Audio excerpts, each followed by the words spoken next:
आज हम specific heat capacity पढ़ेंगे बेटा। इसे पढ़ने के लिए एक एक्सपेरिमेंट हमें दिया गया है।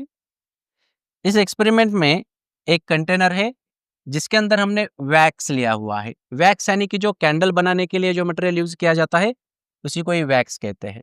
अब क्या करना है, हमें 3 डिफरेंट मटेरियल्स के स्पेयर्स लेना है।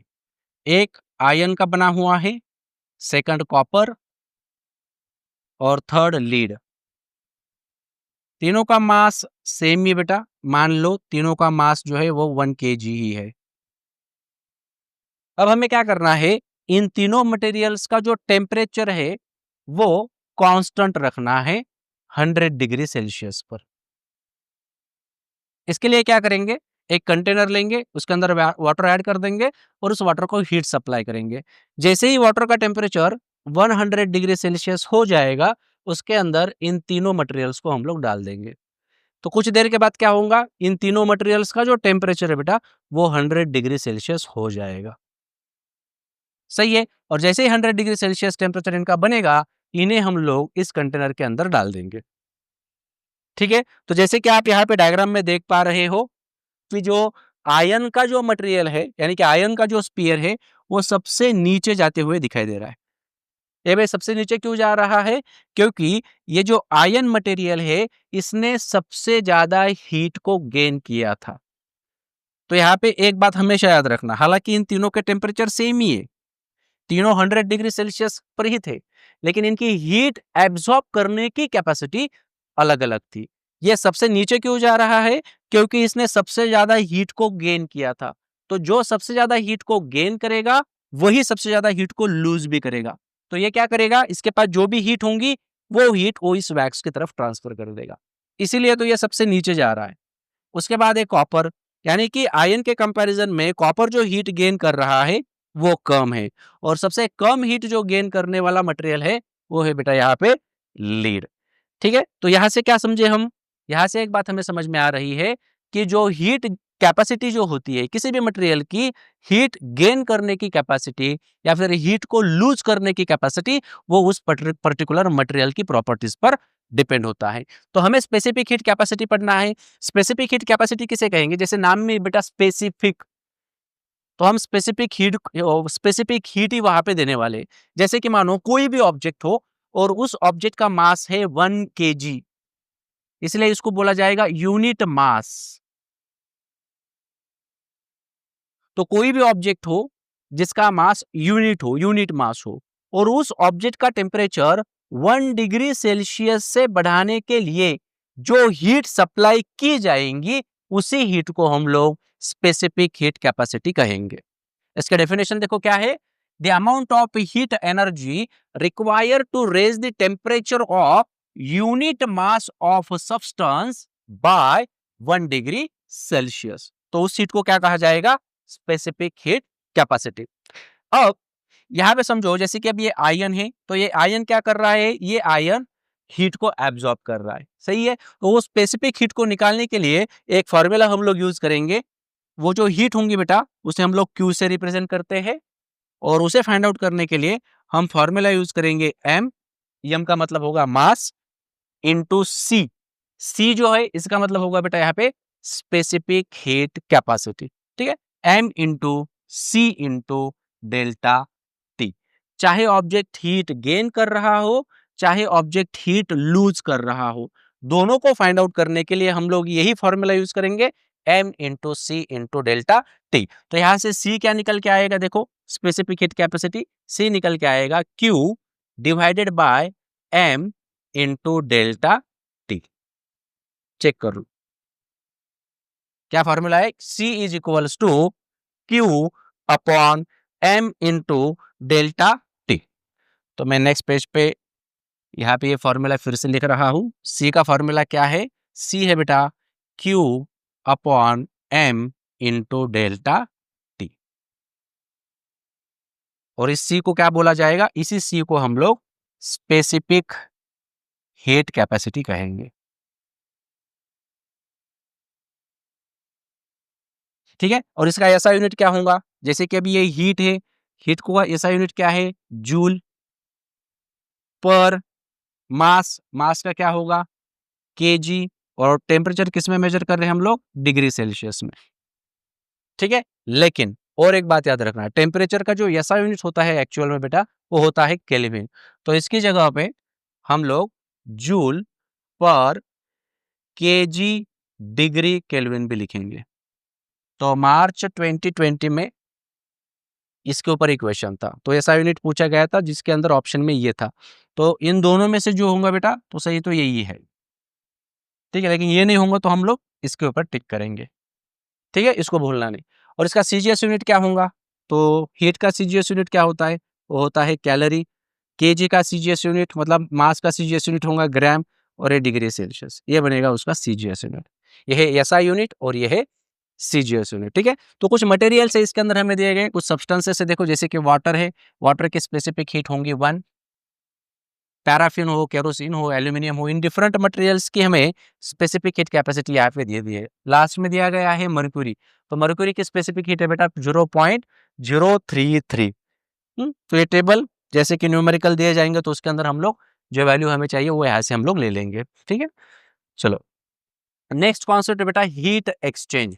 अब हीट एक्सचेंज का मतलब क्या होगा? हीट मतलब हीट गेन कितनी हो रही है और हीट लूज कितनी हो रही है, उसी को तो नाम है हीट एक्सचेंज। अब यहाँ पे समझो, यहाँ पे क्या किया है हमने, एक कंटेनर ले। अब ये जो कंटेनर है ना बेटा, ये पूरी तरह से आइसोलेटेड है। इसका मतलब क्या होगा? इसके अंदर से हीट बाहर नहीं जा सकती, या फिर बाहर से हीट जो है वो अंदर नहीं आ सकती। जैसे हम लोग चाय के लिए वो वो मटेरियल यूज करते हैं, देखो, थर्मोस, ठीक है। तो वो किस कैसा है बेटा? वो आइसोलेटेड है, मतलब अंदर से, उस कंटेनर के अंदर से हीट बाहर ट्रांसफर नहीं होंगी, या फिर सराउंडिंग से भी हीट जो है वो अंदर की तरफ ट्रांसफर नहीं हो सकती। तो वो आइसोलेटेड है, हीट रेजिस्टेंट मटेरियल हम लोगों ने यहाँ पे यूज किया हुआ है। अब हमें क्या करना है, इस कंटेनर के अंदर दो ऑब्जेक्ट्स को रख देना है। एक ऑब्जेक्ट कैसा है? हॉट है, और सेकंड ऑब्जेक्ट कैसा है? कोल्ड है। और हीट हमेशा हायर टेम्परेचर से लोअर टेम्परेचर की तरफ फ्लो होती है। हीट कहाँ से कहाँ फ्लो होंगे बेटा? हॉट ऑब्जेक्ट से कोल्ड ऑब्जेक्ट की तरफ। तो ये हॉट ऑब्जेक्ट क्या करेगा? ये हॉट ऑब्जेक्ट, इसके पास जो भी हीट होंगी वो इस कोल्ड ऑब्जेक्ट को दे देगा। और ये कब तक होगा? जब तक इन दोनों ऑब्जेक्ट्स का टेम्परेचर सेम नहीं हो जाता, तब तक ये हीट ट्रांसफर जो है वो चालू ही रहेगा, ठीक है। तो जैसे ही दोनों का टेम्परेचर सेम बन जाएगा तो हीट ट्रांसफर जो है वो वहां पे स्टॉप होने वाला। तो हम यहाँ पे क्या बोल सकते हैं? यहाँ पे हम लोग बोल सकते हैं heat lost by hot object. Hot object heat को लूज कर रहा है, तो heat lost by hot object is equal to heat gained by cold object. और इसी को प्रिंसिपल ऑफ हीट एक्सचेंज कहा जाता है। तो प्रिंसिपल ऑफ हीट एक्सचेंज क्या है? Heat energy lost by hot object is equal to heat energy gain by cold object. और ये जो हीट लूज कर रहा है बेटा, इसे निकालने के लिए फॉर्मूला मैंने अभी बताया था, क्या फॉर्मूला था? Q is equal to M into C into delta T. Delta T का मतलब होगा change in temperature, change. Delta क्या रिप्रेजेंट कर रहा है? चेंज। मतलब उसका इनिशियल में कुछ ना कुछ टेम्परेचर होगा ज्यादा, और वो बहुत टेम्परेचर कम हो रहा है, डिक्रीज हो रहा है, तो डेल्टा टी यहाँ पे डिक्रीज इन टेम्परेचर को शो कर रहा है, ठीक है। अब ये जो हीट को लूज कर रहा है, वही हीट ये कोल्ड ऑब्जेक्ट गेन कर रहा है। तो उसने कितनी हीट गेन की वो निकालने के लिए भी बेटा यही फॉर्मूला, मास सी, सी मतलब स्पेसिफिक हीट कैपेसिटी, और डेल्टा टी, डेल्टा टी मतलब इसका टेम्परेचर बढ़ेगा। तो जो भी टेम्परेचर में यहाँ पे इंक्रीमेंट होंगी, वो इंक्रीमेंट हमें यहाँ पे लिख देना। लेकिन दोनों हीट फाइंड आउट करने के लिए फॉर्मूला हम लोग एक ही यूज करेंगे, क्लियर है। तो प्रिंसिपल ऑफ हीट एक्सचेंज क्या होता है? Heat lost by hot object is equal to heat energy gain by the cold object, ठीक है। चलो नेक्स्ट पॉइंट देख लेते हैं। नेक्स्ट जो पॉइंट है बेटा, वो है मेजरमेंट ऑफ स्पेसिफिक हीट। अब देखो, स्पेसिफिक हीट को मेजर करने के लिए एक डिवाइस होता है, और इसे ही हम लोग कैलोरीमीटर कहते हैं। तो आप डायग्राम में देख सकते हो, ये कैलोरीमीटर है, ये कैलोरीमीटर का सेटअप है। इसके अंदर ये वाला जो पोर्शन दिखाई दे रहा है, ये कंटेनर, और इसके बाहर ये आउटर पोर्शन जो है इसका, तो इसमें इंसुलेटिंग वुड है, ये कैलोरीमीटर कप है, और ये जो है ये एयर इसके अंदर। अब क्या करना है हमें, ये जो कैलोरीमीटर कप है, इसके अंदर हमने वाटर लिया हुआ है। ठीक है? अब किसी भी हॉट ऑब्जेक्ट को आप लोग इसके अंदर डाल दो। कोई भी हो जिसका टेम्परेचर बहुत ज़्यादा हो। अब ये जो ऑब्जेक्ट होगा, ये ऑब्जेक्ट क्या करेगा? हीट को लूज़ करेगा। सही है? और ये इस हीट को गेन करने वाला कौन है? इस हीट को गेन करने वाला सबसे पहले वाटर है। वाटर इस हीट को गेन करेगा। साथ ही साथ ये जो कैलोरीमीटर कप दिखाई दे रहा है, ये कैलोरीमीटर भी हीट को गेन करेगा। सही है कि नहीं? क्योंकि ये भी किसके कॉन्टैक्ट में है बेटा? ये भी तो वाटर के ही कॉन्टैक्ट में। अगर वाटर हीट गेन कर रहा है तो वही हीट इस कैलोरीमीटर की तरफ भी ट्रांसफर होंगी। इसीलिए हम लोग क्या कहेंगे यहाँ पे? यहाँ पर हम लोग कह सकते हैं heat heat lost by hot object is equal to कौन कौन गेन कर रहा है? एक है वाटर और सेकंड है कैलोरीमीटर। तो heat gained by water plus heat gained bye calorimeter.